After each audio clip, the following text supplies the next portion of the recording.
Mais oui, Lucas Zakouri. Il a commencé sa carrière télé-réalité dans The Island sur M6, rappelez-vous. C'est lui qui avait fait une occlusion intestinale. Il n'avait pas chié pendant plus de 30 jours. C'est drôle dit comme ça, mais sur le coup ça devait pas l'être. En plus moi je rigole pas Lucas parce que ma chienne elle a 30 cm de caca bloqué dans le ventre. Je cours après les vétérinaires, c'est une catastrophe. Je suis abonné au Microlax en ce moment. Bref, juste après The Island t'as participé à Friends Trip 2. Petite apparition, ça a duré quelques jours. Et aujourd'hui on se retrouve en interview 2.0 parce que tu t'es fait démonté, rhabillé par Nicolas de Secret Story, Les Anges, Nicolas Scandale. Et t'as envie de répondre. T'es chaud? Ouais, je suis super chaud. J'ai hâte de riposter parce qu'en fait, j'ai pas eu l'occasion de riposter à ses propos et on va bien rigoler. Allez, prépare-toi, t'as 10 secondes. À tout de suite, Lucas.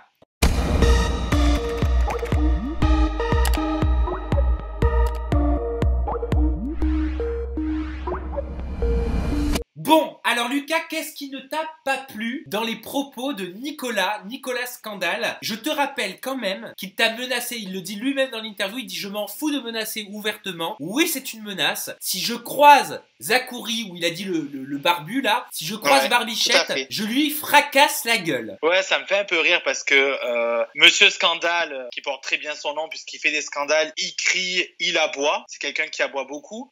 Il sait très bien que quand je suis à Paris, ben, je vois Mallory, je vois Joya, son pote, je les ai vus, j'ai fait des soirées avec eux. Il savait très bien où j'étais, s'il avait vraiment envie de me casser la gueule et s'il avait vraiment envie d'arranger ses comptes avec moi, il avait juste à se déplacer à l'endroit où j'étais. Surtout que j'ai vécu quand même 1 an sur Paris, donc il pouvait vraiment me trouver en fait. Qu'est-ce que tu veux dire par là, Lucas? Tu veux dire que ce ne sont que des mots? Je pense qu'il a été un peu énervé par rapport à ce que j'ai pu dire et ce que je peux comprendre aussi. Je suis pas quelqu'un qui est insensible aux choses que j'ai pu dire, puisque moi, ça m'aurait peut-être énervé aussi. Après, parler pour parler sans agir, c'est un peu facile. C'est comme les critiques physiques, c'est facile. À un moment donné, il faut savoir mettre en œuvre ce que tu dis. Alors, qu'est-ce que tu as dit? On a besoin d'un petit rafraîchissement de neurones, Lucas. J'ai dit que effectivement, c'était un canard et que quand Nadège est parti, il a redragué Émilie devant moi, donc personne n'a pu le voir puisque c'était en off. À la table, il y avait Cédric, donc mon coéquipier de Friends Trip. Il y avait Joya et donc ça s'est passé en off. Ça, j'assume à 100% puisque alors, je me permets de te couper. Je crois que lui, ce qu'il a mis en rogne et ce qu'il a énervé plus que tout, c'est pas ça. C'est le lit rapproché. C'est le lit rapproché et c'est surtout les accusations qui étaient graves. Nicolas a été accusé de forcing sexuel sur Émilie Amar, ton amie. Et je crois que Nicolas te reproche d'avoir validé cette information. Alors, j'ai validé cette information et je le valide toujours. C'est-à-dire que oui, effectivement, je l'ai dit. J'assume ce que je dis. Je suis quelqu'un, quand je parle pas pour rien. Donc, effectivement, j'assume. Je l'ai dit. Après, effectivement, comme j'ai dit sur Twitter, je n'étais pas là. T'as dit qu'il l'avait forcé sexuellement? Alors, j'ai dit qu'il avait demandé de coucher avec Émilie. Alors, attends, parce qu'il y a une différence. Je me fais pas l'avocat du diable du tout. Mais les mots, c'est très important. Il y a une différence entre il a demandé personne à coucher. Mais après, il a insisté. Il était insistant. Donc, c'est comme un forcing. Même s'ils n'ont pas couché ensemble, c'est comme un forcing quand tu demandes, allez, vas-y, on fait l'amour bébé, qu'ils sont plus ensemble. Et il colle son lit au lit d'Émilie. Alors, effectivement, je vais dire quelque chose. Je n'étais pas là. Je ne l'ai pas vu. Mais Émilie me l'a répété. D'autres personnes dans la maison me l'ont répété. Alors, est-ce que je fais un peu le téléphone arabe et je répète ce qui m'a été dit, ou est-ce que je l'ai vu? Donc, effectivement, je l'ai pas vu. Je répète ce que j'ai entendu. Émilie me l'a dit. D'autres personnes me l'ont dit. Alors, on va pas rentrer dans les détails. Pas citer des noms. Émilie est la plus concernée. Donc, elle sera plus apte à répondre à tout ça. Mais encore, je l'ai vu il y a pas longtemps, Émilie, et elle me dit, il est complètement jobard, il assume pas. Elle était très énervée sur les réseaux sociaux, Émilie. Ah, elle était très énervée, et c'est pour ça que je l'ai calmée. J'ai dit, ça sert à rien de lui répondre.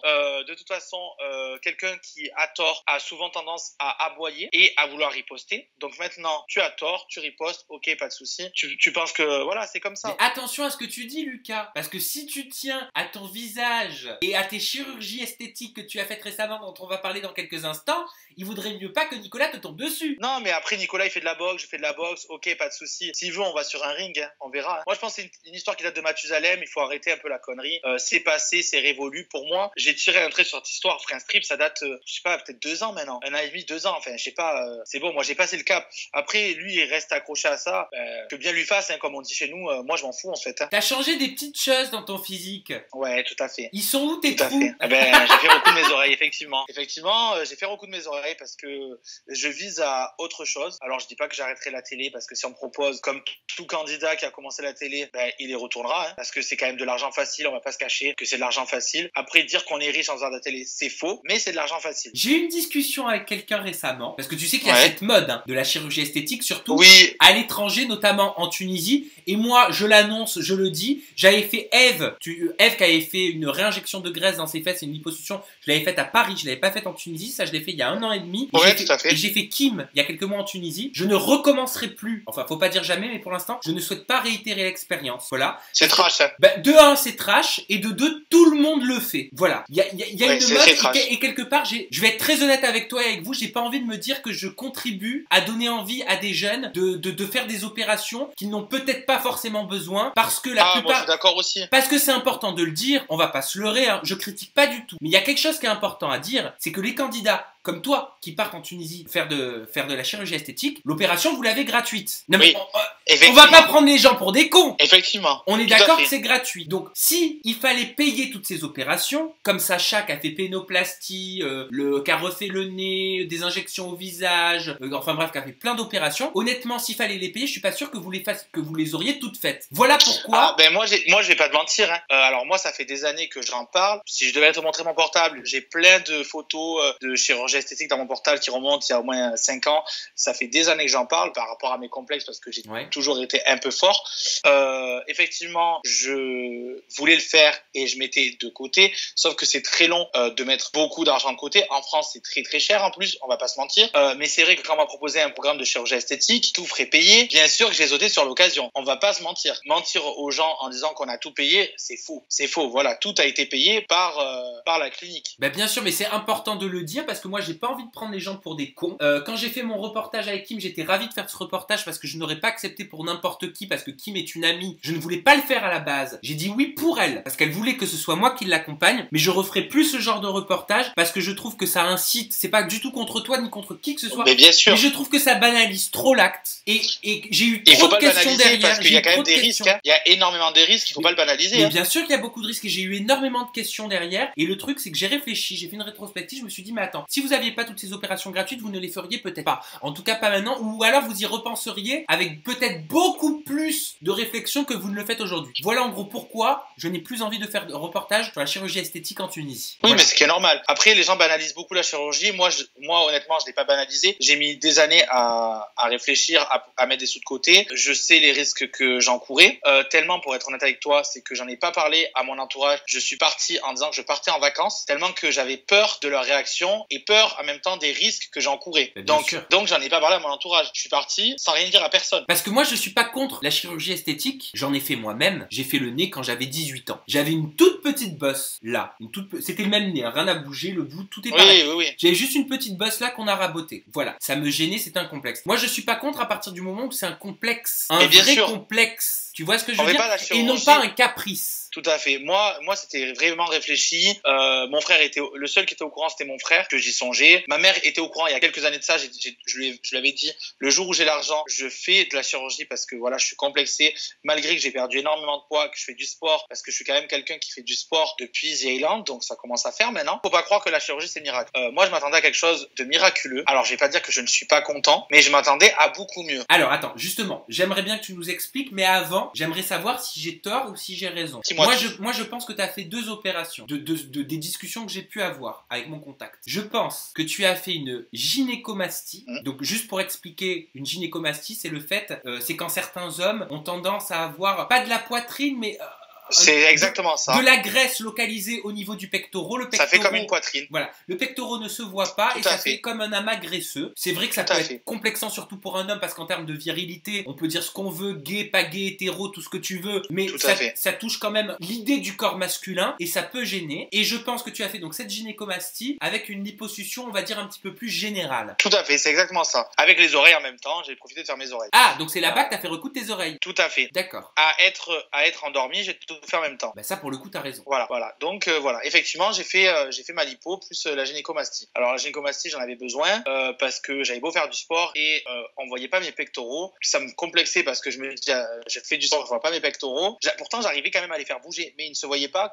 Ça faisait pas un pectoral dessiné. Alors j'ai fait, avant de faire la gynécomastie, quand même, j'ai fait des scanners, j'ai fait des échographies. Alors j'ai de la chance quand même que mes deux pectoraux sont symétriques et musclés malgré tout. Oui, parce que je crois qu'il y a deux techniques pour la gynécomastie. Il y en a une qui est plus légère, c'est comme une liposuction avec une canule, on enlève la graisse. C'est et ça. l'autre, pour le coup, c'est plus compliqué parce qu'il faut retirer la glande mammaire qui peut être surdéveloppée sur certains hommes. C'est ça, tout à fait. Donc moi, ça a été juste graisseux, donc j'ai de la chance. Et j'ai de la chance aussi, c'est que en ayant fait du sport, j'ai quand même un muscle derrière. Oui. Il y en a ils ont une gynécomastie, mais comme ils font pas de sport, même s'ils enlèvent leur problème de graisse ou de glande, ils ont quelque chose de très très plat. Et oui, moi, après ça fait tout plat, quoi. Voilà, moi j'ai la chance, c'est que c'est quand même dessiné. Alors c'est pas énormément développé pour le moment parce que j'ai quand même eu un mois sans sport. Donc là j'ai repris le sport, j'y vais 3 fois par semaine. T'as maigri, hein? Plus. T'as maigri aussi, hein? Ouais, je vais te montrer ça. Je sais pas si tu vas voir quelque chose. Ouais, non mais t'as perdu combien de kilos, Lucas? Parce que t'étais pas comme ça dans The Island et Friends Street. Hein. Ah non, mais dans The Island je faisais 105 kilos. Ah oui, mais ça a rien à voir. Et là tu fais combien? Alors là, avec le sport et tout, je suis à 89 kilos. T'es à 89 kilos? T'as perdu 16 kilos? Ouais, mais par contre, j'ai repris du poids avec le sport, puisque avant de faire cette émission de chirurgie, dans Friends Strip, j'étais à 86 kilos. D'accord. Mais j'étais très très fin. On voyait mes côtes, on voyait mes clavicules. C'était pas... Moi, j'ai revu des photos de moi dans Friends Strip, qui sont sur Internet et tout. Et en fait, effectivement, je me trouvais bien. Et tu mais mesures parce qu'en combien, Lucas? Comment? Tu mesures combien? 1m80. 1m80, d'accord. 1m80. C'est vrai que dans Friends Strip, je me trouvais bien visuellement dans le miroir, mais en photo, je paraissais trop maigre. Actuellement, dans le miroir, je me vois toujours gros. C'est très bizarre, hein, cette sensation-là. Je me vois toujours gros. Par contre, en photo, je me trouve bien. Parce qu'on voit pas trop mes os. J'ai une belle carrure. C'est marrant, ça, quand même, ce rapport que t'as à ton image. Mais excuse-moi si la question est un petit peu indiscrète, mais quel rapport est-ce que tu entretiens avec l'alimentation, avec la nourriture? La nourriture, alors j'ai des périodes où j'aime manger et j'ai des périodes où j'aime pas manger. Donc c'est très particulier. Après, je fais très attention maintenant. J'essaye de manger équilibré. Je m'autorise de temps en temps un bon repas, un peu gras, un peu de conneries, comme le dimanche avec ma famille. Parce que comme ils font tous du sport, on essaye d'avoir un jour commun où on mange que des conneries. Parce que ça, j'ai l'impression quand même que c'est un des problèmes du siècle. Hein. Les troubles alimentaires. Il y a énormément de jeunes de notre génération et de la génération plus jeune qui sont touchés par les troubles alimentaires. Il y a ce qu'on appelle l'anorexie mentale. C'est-à-dire, je sais pas si tu connais, c'est le fait tu ne te fais pas vomir, mais tu contrôles tellement ton alimentation. T'es tellement focus sur tout ce que tu manges. Ah, mais moi, je pèse tout maintenant. Ben ouais, mais c'est pas une vie, Lucas, ça, quand même. Je pèse tout maintenant. Mais après, c'est une question d'hygiène de vie. C'est, tu veux être bien, et ben, tu te mets au sport, tu fais attention à ce que tu manges. Voilà. Moi, je sais que le riz et les pâtes, j'en mange presque jamais parce que c'est quelque chose qui me fait prendre du poids. Pourtant, c'est pas calorique à la base, le riz et les pâtes. Non, alors attention. Si tu les cuis trop, là, t'as tous les sucres qui remontent, donc ça fait grossir, mais terriblement. Par contre, si t'es à la bonne cuisson, que c'est légèrement al dente, tu prendras pas de poids. On est en train de faire une émission nutritionnelle. Ouais, c'est ça, exactement. Après, voilà, moi, ça a été un complexe depuis des années. J'ai toujours été critiqué, que ça soit pour mon poids, pour mon style, pour tout. J'ai eu l'occasion de faire, j'ai fait. Maintenant, je vais pas dire que je regrette parce que je ne regrette pas. Ça serait mentir. Par contre, je ne suis pas encore satisfait à 100% du résultat. Alors, comme le chirurgien m'a dit, il faut du temps. Est-ce que ça fait mal ce que t'as fait? Alors, étonnamment, je suis quelqu'un qui a pas eu mal. Pourtant, j'ai fait une bonne lipo. Hein. Je vais pas mentir que j'ai pas fait une petite lipo où on m'a enlevé qu'un litre. Hein. On m'en a enlevé. Hein. Ok, t'as tout gratuit. On sait quelle est la motivation des agences de tourisme. On va pas se leurrer. Ou de la clinique, c'est de faire un maximum de publicité. Tout à fait. Et ce n'est pas une critique que je fais. Il n'y a pas de mal à vouloir se faire de la publicité. Surtout quand on sait qu'en Tunisie, les médecins, les cliniques ont le droit de faire de la pub, alors qu'en France, un chirurgien esthétique ne peut pas faire de publicité. N'a pas le droit, tout à fait. Donc déjà, c'est de la concurrence quand même déloyale hein, par rapport à la France. On est d'accord. On est d'accord, c'est la vérité là-dessus. C'est important de l'expliquer. Après, j'ai eu de la chance, je suis tombé sur un chirurgien qui était au top, qui m'a vraiment bien conseillé. Est-ce qu'on te pousse, vu que c'est gratuit et que j'imagine qu'il faut un maximum de choses pour les images, est-ce qu'on te pousse à te confier, à dire ce que tu souhaiterais modifier au maximum? Alors moi, j'avais mon idée en tête. Hein. Je vais pas mentir, je suis parti parce que je savais ce que je voulais, je savais exactement à quoi je voulais ressembler. Effectivement, j'ai amené des photos. Le chirurgien, par contre, il a été mais vraiment très très droit avec moi. Il m'a dit ça, je vous le fais pas parce que honnêtement, vous en avez pas besoin. Au niveau des fesses, par exemple, il m'a dit hors de question question ni les implants, ni la graisse. Il me dit, vous avez un fessier qui est énorme déjà. Il me dit, si je vous fais quelque chose, ça va être horrible. Il m'a dit, ça va être dégueulasse. D'accord, donc ce que tu veux dire, c'est qu'il n'était pas prêt à tout te faire faire pour les images. Voilà. Le chirurgien, il a été plus que correct. Après, je voulais faire les implants pectoraux et c'est là qu'il m'a dit, vous avez une gynécomastie, donc c'est pour ça que vous ne voyez pas vos pectoraux, mais vous avez un pectoral musclé, donc il va se voir après la gynécomastie. Bah oui, et les implants, je vais pas vous les faire parce que vous avez des pectoraux qui sont symétriques et plus vous allez vous muscler et plus ils vont ressortir. Donc si je vous fais des pectoraux en plastique, il n'y a pas d'intérêt. Si vous avez un problème de pectoraux, par exemple un pectoral plus petit, si vous étiez musclé partout par exemple et vos pectoraux vous n'arrivez pas à les muscler, effectivement je vous aurais fait des implants pectoraux. Mais là vous n'en avez pas le cas. Est-ce que tu sais combien ça coûte tout ça? Combien ça t'aurait coûté si tu avais sorti ta carte bancaire? Je pense que j'en aurais eu aux alentours de 7500 €. Alors attends, parce que ça c'est intéressant là. Moi j'aime bien le débat qu'on a. Donc regarde, j'ai mon petit cas. Oui, ça c'est là où je prends toutes mes notes. Tu sais, j'achète des trucs à dessin. Donc la gynécomastie, ça t'aurait coûté combien? Après là-bas ou en France? En Tunisie. Je pense qu'il y en aurait eu pour 2000 €. 2000 en Tunisie. Alors attends, parce que c'est pas très pratique. Et je pense que tu peux rajouter facile 1500 €. 3000 pour la lipo. Je pense que tu peux rajouter 2000 € pour la France, hein, ou 1500 €. Ah oui, facile. Donc on va dire 4000 pour la France. Ok. Donc là, en France, Tunisie. La lipo, je crois, c'est 5000. Oui, à peu près. Donc la lipo, t'en aurais eu pour 3000 en Tunisie. Ouais, 3000, 3005. Ok. Et en France, tu m'as dit 6000, 5000. Ouais, 5000, 6000 €. Allez, on va dire 5000, on va prendre la fourchette basse. Donc ça, c'est pour les opérations. T'as fait les oreilles aussi. Et les oreilles, je ne sais pas, je ne m'étais pas renseigné. Alors on va se baser que là-dessus. Donc gynécomastie, 2000 € en Tunisie contre 4000 en France.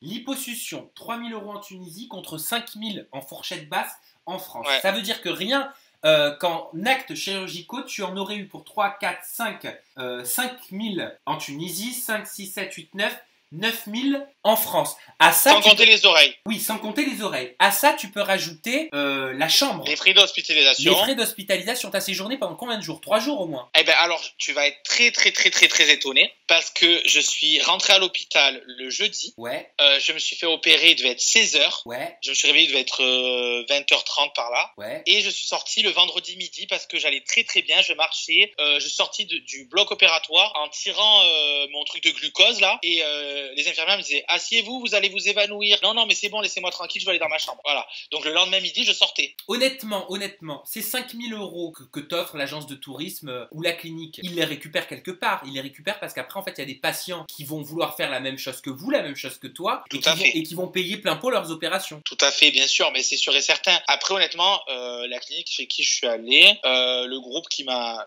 fait faire les opérations, moi, j'en ai été très content. Bon, au final, t'es satisfait de cette expérience? J'ai trouvé ça super sympa, j'ai trouvé ça original, dans le sens original parce que c'est une autre façon d'aborder la chirurgie. Après, pousser les gens, il faut en faire que si tu as un gros complexe et que tu as les moyens, il faut pas se leurrer. Hein. Bien sûr.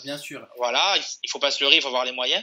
Moi, je pense que quand tu as un complexe, il faut en faire. Je ne suis pas contre la chirurgie. Je pense que tu te rappelles de Pauline qui était avec moi dans mon équipe Friendstrip, qui était refaite de la tête aux pieds. C'est pas quelque chose qui me choque et qui me gêne, mais je pense qu'il faut en faire quand tu as des complexes.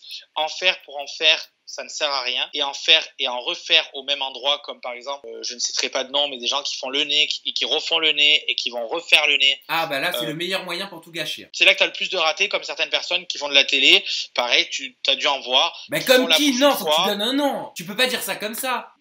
Non, mais je les critique pas parce que c'est des personnes que j'aime bien. Mais c'est vrai que quand tu fais la bouche une fois, 2 fois, 3 fois et qu'à la fin tu n'as plus une bouche qui est humaine, ça ne devient pas joli malheureusement. C'est vrai, c'est pas faux ce que tu racontes. D'ailleurs à la maison, donnez-moi votre avis, communiquez-nous votre avis parce que ça nous intéresse avec Lucas. Moi je vais vraiment lire vos commentaires parce que ça m'intéresse d'avoir votre opinion sur le tourisme médical en Tunisie. Vu que c'était le thème aujourd'hui avec Lucas Zakouri, vous avez la barre de commentaires juste en dessous. Très important, je ne le répéterai jamais assez, vous avez le petit bouton s'abonner et la petite cloche là vers le haut pour activer les notifications. Sais-tu à quoi ça sert, Lucas, d'activer les notifs? Eh ben non, du tout, tu vas m'apprendre. Eh ben je t'apprends, bien sûr. En fait, en t'abonnant à ma chaîne, en activant les notifications, tu reçois instantanément sur tes mails des notifications avec mes nouvelles vidéos, mes nouvelles interviews qui viennent de sortir. Tu n'as plus besoin d'aller à la pêche aux infos, les infos viennent à toi. Ah ben ça c'est pas mal parce que bon, pour le coup de Nicolas, j'étais pas au courant si on m'envoyait pas des captures. Eh ben exactement.